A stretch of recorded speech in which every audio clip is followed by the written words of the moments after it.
sư công khai ai con tại chia từng sai tôi đầy ngọc mũi các ba phần nó mà từng sai tối của ở sở là nhàng đi hai ấy còn ngọc tớ sắp tôi rong rồi buôn nơi đây chia riêng thầm đá tê của dân công khai luôn anh tệ miên rừng ấy cái nè từng ở kia mình vậy thà nơi tin ní miên chụp đây mình hiên một tê mình tế mấy có khơi của dân một hai nơi tay một tam tiết lục bù ai lâu ní đây ní chia rồi bỏ của dân hải nè mình ai lui bàn tê lục linh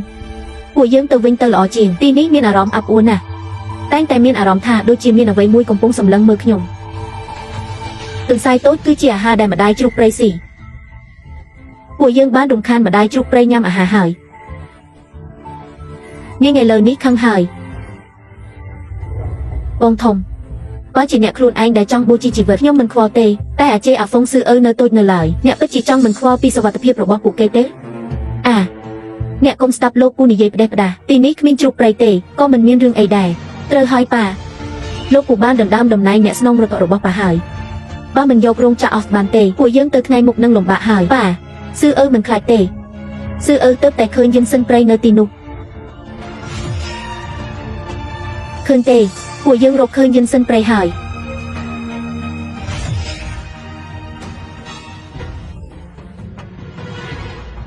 bong proti pi công tờ ấy nó cứ chịp này rồi bong mà đai chụp pray nhưng mình chưa sầm đây khmoi rồi bong nẹt tê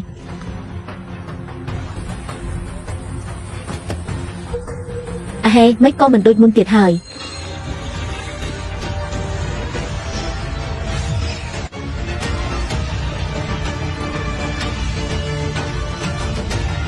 chắp rốt ở lường chắp tờ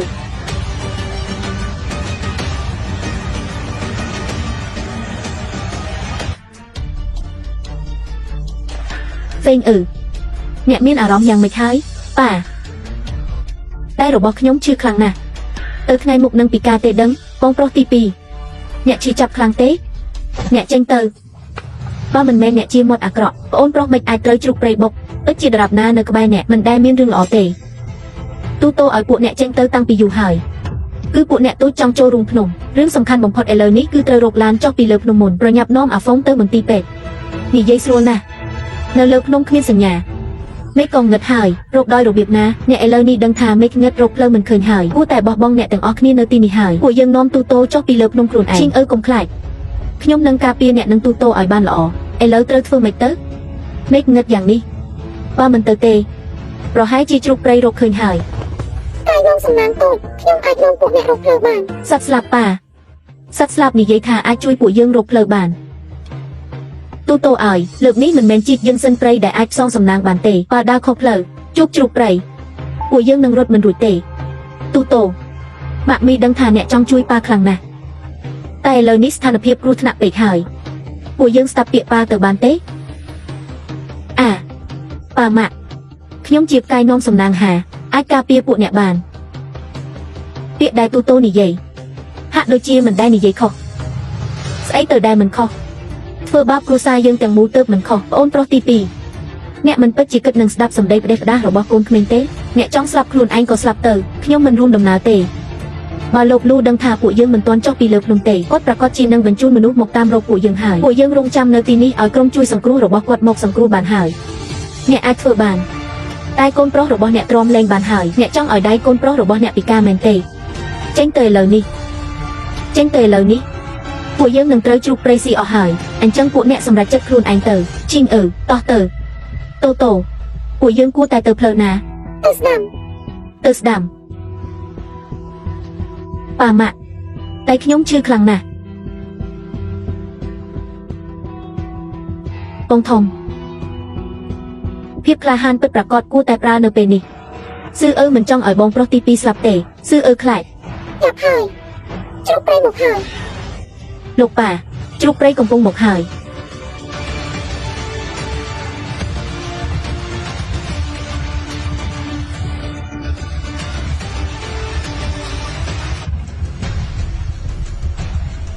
nhẹ cùng một nhông ông vô nhẹ hời nhông trong ruột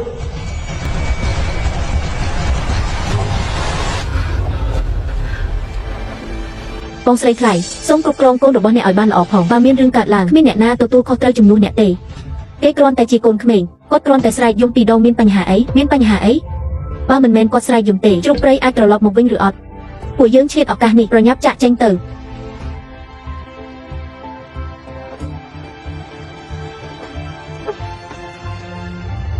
ពាក្យល្អពិបាកណែនាំខ្មោចដែលចង់ស្លាប់ណាស់ប្អូនប្រុសទី2សូមឲ្យពួកអ្នកត្រូវជ្រូកព្រៃស៊ីទាំងអស់ទៅយ៉ាងម៉េចដែរពួកយើងពិតជាត្រូវរងចាំនៅទីនេះទេសត្វព្រៃនឹងត្រឡប់មកវិញទេកុំបារម្ភអូនមើលចុះពេលវេលាកន្លងផុតទៅយូរហើយលោកលូប្រកាសជានឹងបញ្ជូនមនុស្សឡើងភ្នំតាមរកពួកយើងហើយត្រូវហើយម៉ាក់ក្រែងម៉ាក់មិនតែងតែនិយាយថាស៊ឺជាផ្កាយនាំសំណាងទេមែនទេមាននាងនៅនាងនឹងការពារពួកយើងប្រកាសជានឹងមិនអីទេពិតជារកឃើញហើយសត្វស្លាប់អរគុណអ្នកណាស់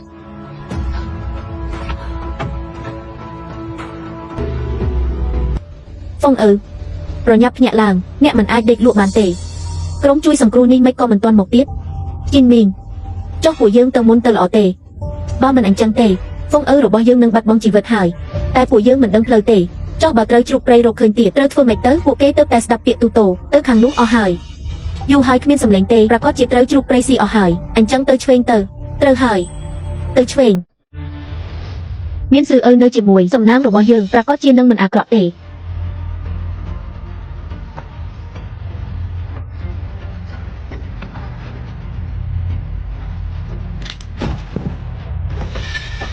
មិនអីទេ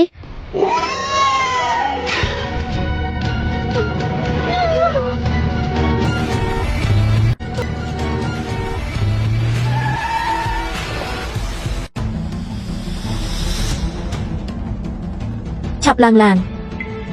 ឆាប់ឡើង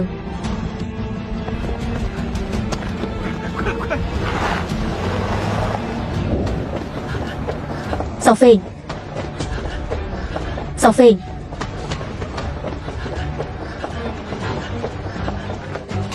ក្រុមគ្រួសារសូមរងចាំនៅទីនេះសោហ្វេងកុំបារម្ភប្រគល់ឲ្យពេទ្យចុះ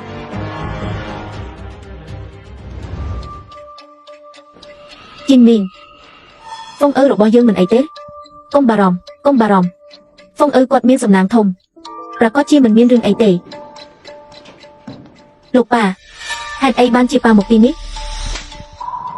យ៉ាងម៉េចអ្នកធ្វើឪពុកគេយ៉ាងម៉េចហ្នឹងកូនល្អចេញទៅជាមួយអ្នកមួយផ្លែបក៏ចូលពេទ្យភ្លាមលោកគ្រូពេទ្យកូនប្រុសខ្ញុំយ៉ាងម៉េចហើយរបួសដៃមិនមានអ្វីធ្ងន់ធ្ងរទេតាមការពិនិត្យសញ្ញាជីវិតរបស់អ្នកជំងឺធម្មតាទាំងអស់ប៉ុន្តែពួកយើងប្រើអស់គ្រប់មធ្យោបាយហើយគាត់នៅតែគ្មានសញ្ញាភ្ញាក់ដឹងខ្លួនទេសន្លប់មិនភ្ញាក់ដឹងខ្លួនតើមានន័យថាស្អីអ្នកមិនមែនជាពេទ្យទេអ្នកសំបីតែជំងឺក៏មើលមិនជាដែរអ្នកទាំងពីរកុំបារម្ភអីពួកយើងនឹងកោះប្រជុំអ្នកជំនាញទាំងអស់ដើម្បីពិគ្រោះភ្លាមហ្វុង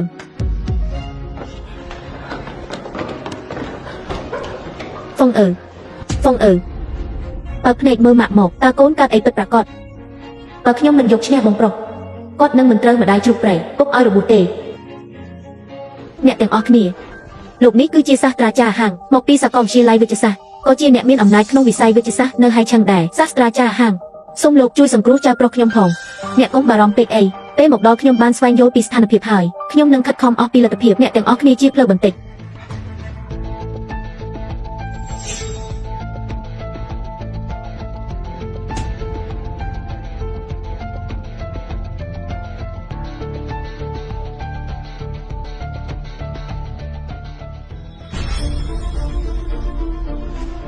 ខ្ញុំមើលមិនឃើញថាគាត់កើតជំងឺអ្វីទេ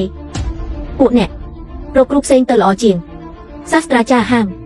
ខ្ញុំសូមអង្វរលោកសូមលោកគិតរកវិធីទៀតទៅសាស្ត្រាចារ្យហាងតារាប់ណាអាចជួយសង្គ្រោះចៅប្រុសខ្ញុំបានគ្រួសារតូចរបស់យើងប្រកាសជានឹងថ្លែងអំណរគុណយ៉ាងជ្រាលជ្រៅគឺពួកអ្នកបង្កើតកម្មហើយ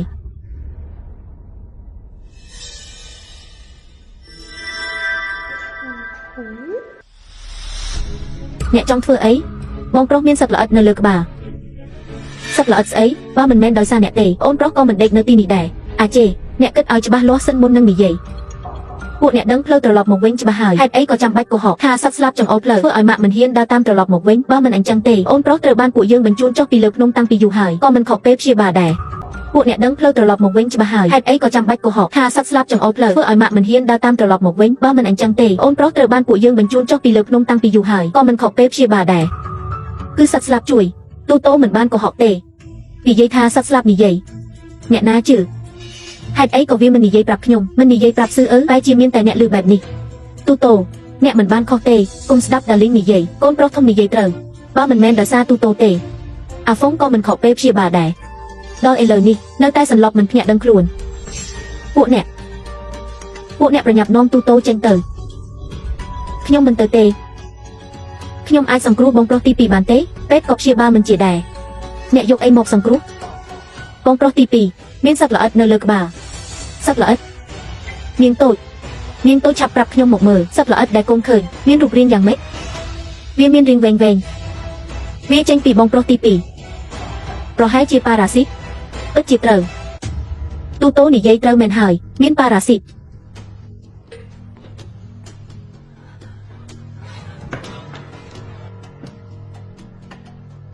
ហ្វុងអឺកូនភ្ញាក់ហើយម៉ាក់នេះនៅឯណាហ្វុងអឺពួកយើងឥឡូវនៅពេទ្យមានសុវត្ថិភាពហើយមិនបាច់បារម្ភទេ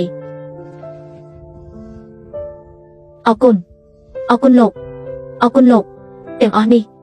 ត្រូវតែអរគុណកូនក្មេងតូចនេះគឺនាងជាអ្នករកឃើញប៉ារ៉ាស៊ីតទាន់ពេលបើមិនអញ្ចឹងទេអ្នកជំងឺនឹងគ្រោះថ្នាក់ហើយតោះពួកយើងទៅទូតូសង្គ្រោះជីវិតកូនប្រុសអ្នកហើយពួកអ្នកសំបីតែពាក្យអរគុណក៏គ្មានដែរឬកូនឡហាអ្នកពិតជាកាយនាំសំណាងរបស់គ្រួសារសៀវរបស់យើងមែនល្អណាស់បងប្រុសទី2ភ្ញាក់ហើយតំណែងអ្នកស្នងមរតកអស់ហើយរោងចក្រឱសថនៅត្រូវបង់50លានទៀតសៀវជីននាងអ្នកនៅដឹងពាក្យនេះទៀតឬអ្នកនៅនិយាយថាខ្ញុំអាចធ្វើមិនបានឥឡូវនេះសៀវលីនយាយទៀងទូតូនិយាយលំលងលោកប៉ាជារាល់ថ្ងៃដើម្បីឲ្យលុយឲ្យភិក្ខុនឥឡូវនេះក៏រៀបការជាមួយកូនស្រីធំត្រកូលវើននាំមកដល់ផ្ទះទៀតកិច្ចសន្យាក៏មកដល់ទ្វារផ្ទះដែរម្នាក់តើជួយខ្ញុំស្អីខ្លះនេះគឺជាទូតូពួកយើងមានកូន3នាក់ហ្វុងអឺ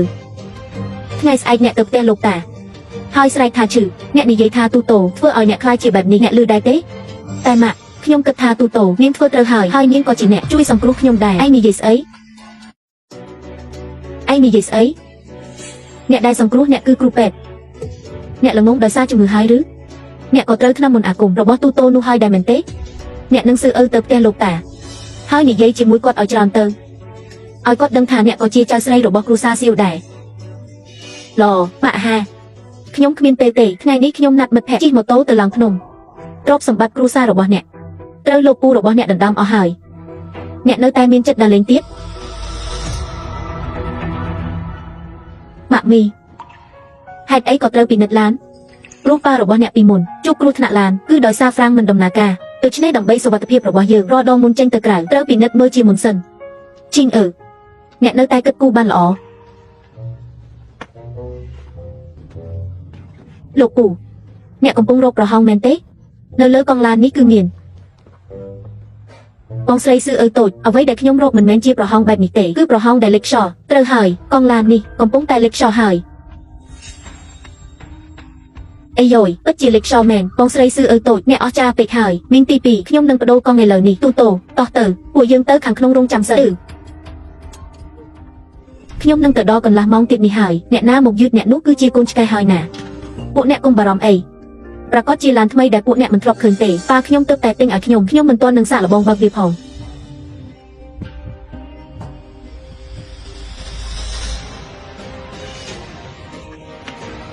បងធំមិនអាចបើកឡានបានទេតូ